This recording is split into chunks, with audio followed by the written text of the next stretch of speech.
Y como cada miércoles ya lo saludé y lo volvió a saludar Mauricio Merino. Bienvenido. Muchas gracias. Muchas gracias. Siempre es un placer escuchar al Repoeta. Repoeta. Sí, sí, sí. Siempre. Tan inspirado siempre. Y sí, muchas veces le ha tocado coincidir con el Repoeta. Con mucha frecuencia. Porque además no tienen días fijos, ¿sabes? No, no tienen días fijos, pero... Mandas a distintos reporteros. Depende, sí, del lugar y quién está más cerca del lugar. Y se ve que también lo admira mucho el poeta, ¿no? El equipo es grande, eso sí, lo he notado. Pero sí, son 7 reporteros que tenemos regados por el mundo, sí. Y como dirían los clásicos, Mauricio, aventóse el poeta, ¿eh? Aventóse el poeta. Oye, ya estamos en la última semana de las elecciones. Estamos ya afortunadamente, bueno, espero que afortunadamente ya en la puerta de salida de esto. Tenemos, hoy es el último día para presentar encuestas, para discutir posibles resultados, porque a partir de esta noche, a partir del primer minuto de mañana, hay veda completa electoral. La ley establece que ya no habrá spots, no habrá... Qué bueno. No, bueno, pero falta que se cumpla la ley. Hemos visto a lo largo de estas semanas cómo la ley electoral ha sido vulnerada varias veces. Pero bueno, se supone, de conformidad con la ley, que de ser cumplida, Marisa, no habrá ya ninguna publicidad de jueves a domingo. Así es. Y pues el domingo pues vamos a ver qué hacen los partidos y qué hacen quienes no están de acuerdo con los partidos y qué hacen los distintos actores políticos que están ejerciendo enormes dosis de chantaje político al país para hacer avanzar sus intereses, como es el caso de un grupo muy amplio de profesores, de maestros que han desafiado la reforma educativa, y el Estado mexicano ha cedido frente a estas presiones, frente a estos chantajes, y muy seguramente ha cedido porque el propio Estado mexicano, los aparatos burocráticos que están involucrados en esta reforma educativa, seguramente no tienen los medios suficientes para hacer cumplir lisa y llanamente a lo que se comprometieron. Así es.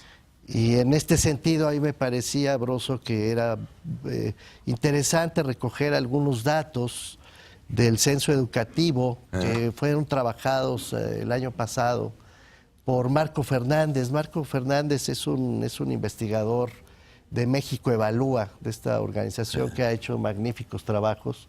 Y bueno, se puso a estudiar el censo que se levantó, ¿se acuerdan?, por el INEGI, un censo más o menos fallido, porque no acabó de completar la información suficiente, ni tampoco ha tomado la decisión de publicar toda la información que ese censo ofreció. Es decir, lo poco que se ha publicado, sabemos que no es completa esa información. Está trunca todo. Sabemos que está trunca. Y también sabemos que hay, sin embargo, bases de datos que el propio INEGI, la SEP, no han querido soltar.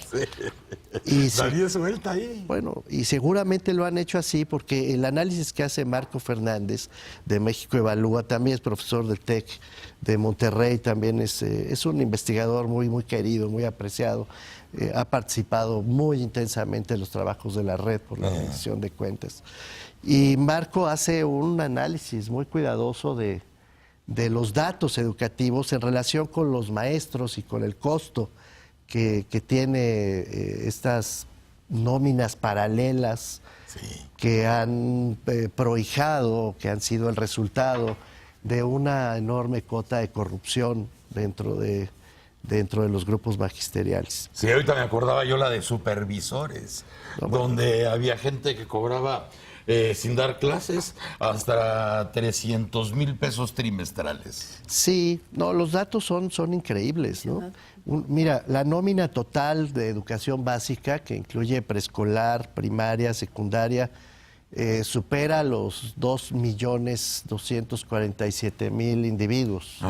Es una nómina bien grande, casi 2.3 millones de personas que tienen una nómina. Por cierto, solo como dato adicional, es Es un dato muy parecido al de las trabajadoras del hogar, domésticas. Sí. Justo 2.3 millones, pues 2.3 millones de maestros. Nada más que estos sí están organizadísimos.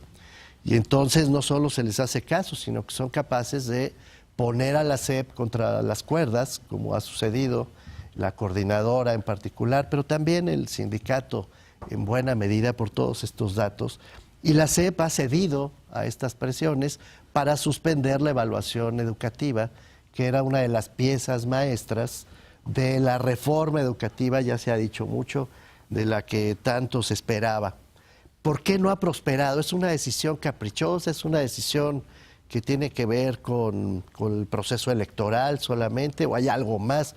Es algo que nos preguntamos todos, porque hasta ahora la propia Secretaría de Educación Pública, Broso, no ha dicho nada. Nos tiene en la asfixia informativa. Simplemente se emitió aquel comunicado el viernes y toda la información que en este momento debería estar circulando acerca de las razones por las que se suspende de la evaluación educativa y por lo tanto se cancela el calendario que apenas el 21 de mayo, hace unos días, había emitido el INEE, el nuevo órgano autónomo del Estado encargado de la evaluación educativa, el Instituto Nacional de Evaluación Educativa, había sacado en mayo el calendario de las evaluaciones y frente a ese calendario la SEP, sin facultades para poderlo hacer, sin facultades, porque para eso estaba el INEE. Se lo brinca. Se pasa por encima del INEE, hace eco de no sé qué reclamos, de no sé qué negociaciones. Hay una cantidad de rumores gigantescos, que los rumores solamente se pueden atajar con información precisa, con transparencia, cosa que no ha sucedido hasta la fecha. Y lo único que sabemos es que el asunto está suspendido indefinidamente, que no, ese calendario ya no va a funcionar. El propio INEE ha reaccionado con toda razón, con indignación frente a las decisiones tomadas por la SEP. Hay un sector amplio de la sociedad civil también muy indignado, muy razonablemente, por estas decisiones. Y, sin embargo, del otro lado vemos como un grupo de profesores violentísimos siguen avanzando en su agenda de violencia, en su agenda de confrontación, desafiando el proceso electoral del próximo domingo y creando condiciones para que la gente, yo qué sé, suponga que ir a votar el domingo puede resultar peligroso, puede resultar una mala idea. Justamente eso quería yo Y eso hay preguntarte. que conjurar. Yo quería preguntarte eso justamente. Si de pronto la Secretaría de Educación Pública se pasa por el arco del triunfo al INEE, que es el instituto que es el que tiene que evaluar, y dice la Constitución, esa es potestad del INEE, Absolutamente. no de la SEP. Absolutamente. Si se lo brincan por cederle el capricho o el chantaje a la gente, Sí. y la presión no baja, porque No ha tú bajado. pudieras imaginarte que cedieron, bajaron las manos para que los otros le bajaran a la presión no bajó. No hay una negociación, hay una cesión, que es otra cosa, un abandono, sí. Pero te pregunto yo, La renuncia a la esta responsabilidad. atmósfera con la que estamos llegando al domingo, que es caótica, Sí. por lo que hemos visto desde todos estos días, a todas las horas, en varios estados de la República. Sí. Hay una amenaza constante de peligro tangible. Esta atmósfera, ¿a quién le sirve? Hablando electoralmente. Al partido más votado, ya lo hemos analizado aquí, claramente, el voto nulo o la abstención o la retirada de las urnas en estas circunstancias, no siempre, no es una regla universal. Hay que estudiar, cada una de las elecciones tiene características específicas, tiene características singulares. No me meto en berenjenales aritméticos, matemáticos, pero en cada elección hay que ver cuáles son las circunstancias. En esta en particular, la posibilidad de que la gente no salga a votar, la posibilidad de que las gentes decidan abstenerse o renunciar a elegir para decidir como quieren los anulistas, elegir, no elegir, es una fórmula que los partidarios del voto nulo han divulgado. Bueno, el resultado aritmético de esa decisión en esta elección es favorable a los partidos más votados. Y de acuerdo con las encuestas que tenemos a la vista, las que hoy mismo se han publicado en varios periódicos del país, el partido más votado es el PRI, junto con su aliado, el Partido Verde. El Partido PRI, el Partido Revolucionario Institucional, y el Partido Verde Ecologista están encabezando las encuestas para la integración de la Cámara de Diputados, que es el dato al que me estoy refiriendo. Por lo tanto, si se quiere dejar que la gente se guarde, pues lo que se está favoreciendo es que los aparatos políticos que también van a funcionar el domingo, mucho me temo que eso acabará sucediendo, es decir, los grandes jefes políticos o pequeños jefes políticos que van casa por casa recolectando clientelas, entregando programas sociales para que la gente se enganche con un partido en particular, que registran los nombres, que registran la credencial para votar con fotografía, sí, que tienen sus teléfonos, que saben dónde viven, que tienen equipos, camionetas, vehículos, celulares, todo lo necesario, dinero en efectivo, para hacer la gran movilización de clientelas electorales el domingo, pues evidentemente en una lógica de proporción. Mientras menos gente sale a votar por convicción, pues más pesa el aparato clientelar. Claro. Y a quien respalda más ese aparato clientelar, de acuerdo con los datos que tenemos a la vista, al partido más votado. Está más claro que el agua. Ahora, el gobierno se está jugando un volado de unos, no, es grave. De unos merengues que no es tiene. Muy grave, es muy grave. Que no tiene porque a lo mejor después del 7, lo que podremos ver en toda su dimensión es un país partido en dos. O sea, realmente el sur... Este es el riesgo. El sur verdaderamente cooptado, sí, por todos estos grupos que buscan sus cuotas personales de interés, sí, claro, y que pueda estar cooptado todo el sur, y al mismo tiempo podríamos ver que en el norte el primer independiente gana, ¿eh? Sí, dicen las encuestas de hoy, algunas, que el Bronco podría estar ganando en Nuevo León, y aparentemente Reforma me parece que trae una encuesta en donde ya lo pone muy, muy arriba en los resultados electorales. Eso lo veremos. Y abrirá una puerta a las candidaturas independientes, de ser así, que va a ser muy dependerá interesante de cómo también gobierne para el 2018. Si es que Sí, gana. sí. También dependerá de cómo gobierne si es que gana, ¿no? Bueno, y más allá sí, también hay que decir que Nuevo León es uno de los estados que se cuece aparte. No, hay claro, un peso económico ahí tremendo, claro, y eso también es parte de la balanza. Pero el mensaje además es en relación a los independientes es el hartazgo de la gente hacia las estructuras de partidos creados con un fin determinado. Si la gente ya no confía, no está apoyando esas estructuras, de no ser aquellos que tienen nexos o son clientes de los mismos. Yo creo que aquí se ha construido una fantasía y quiero decirlo con toda claridad, espero lograrlo, según la cual el Estado, el gobierno en particular y también los partidos, doctor, son estructuras muy inteligentes,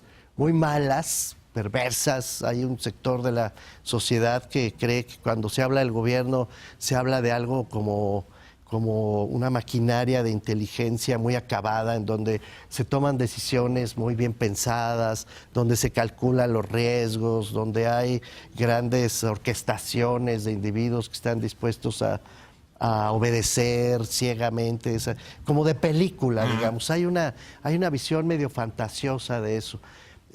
Digo que es fantasiosa porque no es verdad. El problema de nuestro gobierno no es que sea una caja inteligente que está calculando cada movimiento. No, el problema es que va más bien reaccionando frente a las circunstancias. No siempre le obedecen de hecho le obedecen muy pocas veces, se lanzan propuestas, proyectos, políticas que no están todavía acabados y efectivamente hay redes de corrupción enormemente establecidas. Sí. El asunto de la educación, doy solamente, si tengo un minuto, por favor, 2 datitos rápidos, solo para situar esto que estoy tratando de explicar. El gobierno está reaccionando frente a la presión de la coordinadora OIO más sutil del Sindicato de Trabajadores para calcular el triunfo electoral, como estábamos suponiendo hace un momento, o simplemente está reaccionando porque no tiene con qué contestar a la agresión de la coordinadora. No lo sé, pero sí sé que hay 30,695 profesores con licencia o comisión, datos oficiales del censo. Hay datos que nos dicen que en nómina irregular, es decir, personas que renunciaron, se jubilaron, incluso fallecieron, están en licencia o de plano no los conocen. Suman nada menos que 184,900 maestros, que sin embargo sale un cheque para ellos. Sí. Hay hasta 432, fíjate las cifras, por favor, de lo que estamos hablando, 432,796 personas que están en las nóminas de la SEP, pero que no sabemos si realmente están trabajando, están algunos comisionados, o hay personas que ni siquiera se conocen. Cuando fueron a preguntar, porque ahí trabajaba el profesor en esta escuela, bueno, pues resulta que 39,222 ni siquiera los conocían.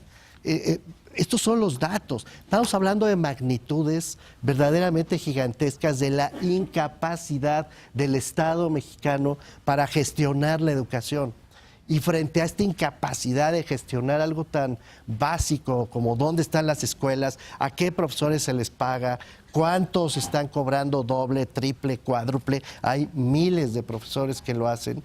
Bueno, tú esperas una operación muy inteligente, muy fina para responder a los problemas públicos. No, lo que los datos demuestran es que van improvisando, es que van tomando decisiones sobre la marcha, y a veces estas decisiones, como la tomada el viernes pasado, resultan gravísimas, resultan errores garrafales, para decirlo de una sola vez, que pasan por encima de la Constitución, de su propia reforma, de la credibilidad, y que plantan una amenaza seria, grave, no solamente al proceso electoral del domingo, sino al futuro de la legalidad del país. Sí. De ese tamaño es el problema. Y nos queda bastante claro de esa imagen somnolienta de una máquina que funciona perfecta y que funciona fina. No, nos encontramos al final de cuentas con una enredadera de donde penden hígados y estómagos. Eso es lo que acaba siendo este momento y el momento del gobierno y nuestro momento, por lo menos de aquí al domingo, porque el miércoles volveremos a hablar contigo. Por eso no podemos soltar la presa, Broso. Por eso no podemos abandonar el cuidado nosotros de las instituciones políticas que tenemos, porque es nuestra salvaguarda, no es la de ellos. Esto hay que entenderlo claramente. Claro. Lo que a nosotros nos puede salvar es hacer valer nuestra propia legalidad, la legalidad que tenemos, y perfeccionar esa legalidad. Abandonarnos a la idea de que estos individuos... Ellos se harán cargo. Se harán cargo. No, eso es absurdo. Estamos equivocando completamente. Mauricio. Querido Broso, muchas gracias. Gracias a ti. Y suerte el domingo. Suerte. Gracias, Mauricio. Vamos a un corte, chamacos, y regresamos. El Mañanero. ¡Órale!